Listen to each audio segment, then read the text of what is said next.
Hey everyone, and welcome to This Explainer. Today, we're diving into a totally fascinating topic that literally touches the daily lives of over 1 billion people.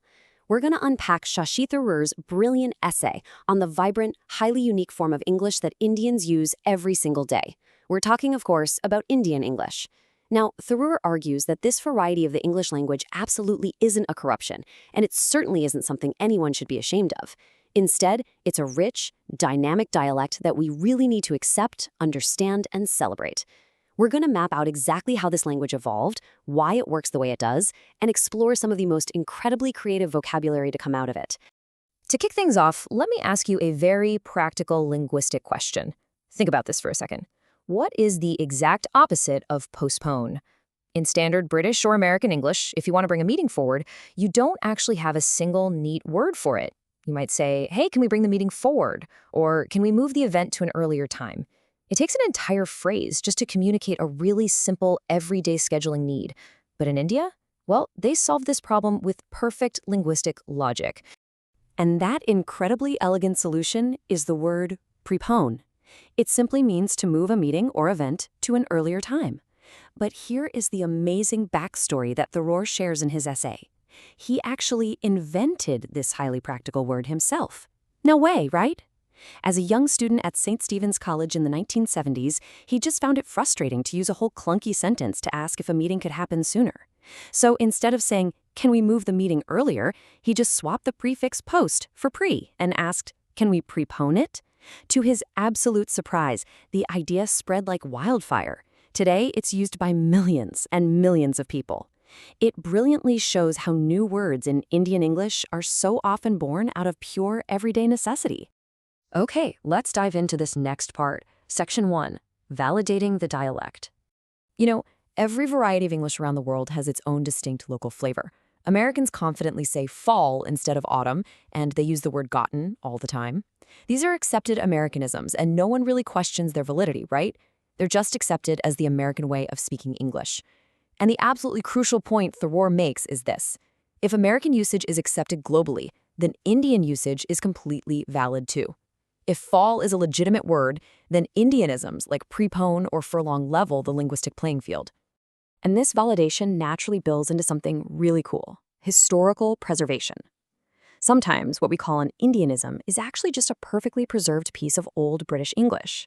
Words and phrases like furlong, fortnight, and that classic phrase, do the needful, might have faded away in modern Britain. But in India, they survived. They continue to be used naturally and widely in everyday Indian life, from official government emails right down to casual conversations. It's like Indian English has acted as a linguistic time capsule. Moving on to Section 2, relics and cultural quirks. Language never exists in a vacuum. It's deeply, deeply tied to the people who speak it. And Indian culture maps perfectly onto its vocabulary. For instance, showing respect to elders is a massive deal. So that cultural habit translates into calling basically all older individuals auntie or uncle. It's a completely natural term there. Dietary habits are also a major social identifier, which gives us the highly efficient term non-veg to describe meat eaters. And how about the common phrase, what is your good name? That is actually a direct translation from the Bengali custom of having a nickname for home and a formal, quote-unquote, good name for the outside world. The culture literally rewrote the English phrasing. All right, let's look at Section 3, media and campus coinages. Indian media is famously dynamic. To add some serious drama to headlines, newspaper journalists completely invented terms like air dash, meaning to travel somewhere quickly in an emergency, or history sheeter, which is just a remarkably descriptive term for someone with a criminal record. Meanwhile, the whole matrimonial ad industry requires super specific descriptions to match prospective brides and grooms. So, they created colorful phrases like wheatish complexion to describe skin tone, or the classic paradox, traditional with modern outlook, to describe personality. These industries invent highly adaptable phrases to meet their very specific everyday needs. And then we have the college campuses. This gives us probably the most amusing contrast in the whole essay. In global English, if you say I am mugging, well, that implies a robbery. It's an alarming, violent crime. But in Indian English, popularized by millions of stressed out university students, mugging simply means studying very hard, usually frantically memorizing textbooks right before an exam. It's a completely harmless academic reality. It's just a perfect example of how a global word can be entirely hijacked and repurposed by local culture. Now, what's really interesting about this next part, Section 4, Indianisms versus Bad English. So Tharoor is an enthusiastic defender of Indian English, for sure, but he draws a very firm boundary here. There is a distinct difference between a creative, valid dialect and an actual grammatical mistake. To clarify that boundary, Tharoor points out that some common usages are, well, simply incorrect. Take the phrase return back. This is incredibly common to hear, but Tharoor insists we absolutely must avoid it because it's completely redundant. The word return inherently means to come back. You can't return back any more than you can revert back. The correct usage is simply return. Celebrating the dialect means keeping its standards high. We see this kind of thing frequently in official environments too. Bureaucrats might write, waive off a fine. But you don't waive something off. The proper phrase is simply waive a fine. Highlighting this reinforces Tharoor's point that embracing our local flavor doesn't mean we get a free pass to ignore the basic, foundational rules of English grammar. And honestly, sometimes bad English doesn't just break grammatical rules. It creates some pretty awkward situations. Tharoor notes that using the phrase backside when you simply mean the rear of a building or an object causes a lot of unintentional humor, especially for native speakers visiting from abroad.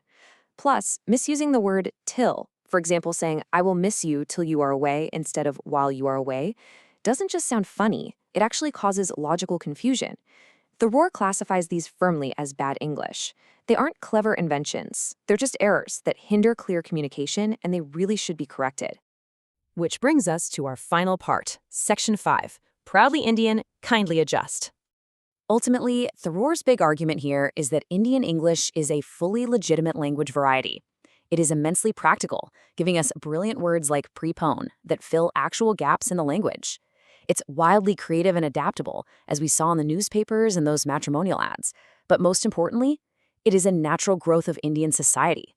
It has evolved right alongside the culture, reflecting the exact habits, diets, and social structures of the people. So the main takeaway here is that instead of looking down upon it or feeling some sort of inferiority complex compared to British or American speakers, people should be fiercely proud of their unique expressions. Which brings us perfectly to our final thought. To sum up the unapologetic, slightly cheeky spirit of Indian English, Tharoor uses a classic local phrasing. We are like that only, and if you don't like it, kindly adjust. It's empowering, it's humorous, and it just perfectly captures the spirit of this whole explainer. The language works beautifully for the people who use it, and the rest of the world can simply, kindly adjust. Thank you so much for joining me today. So I gotta ask, what uniquely local phrases do you use in your everyday life that the rest of the world might just need to kindly adjust to? Think about it and keep exploring the words around you.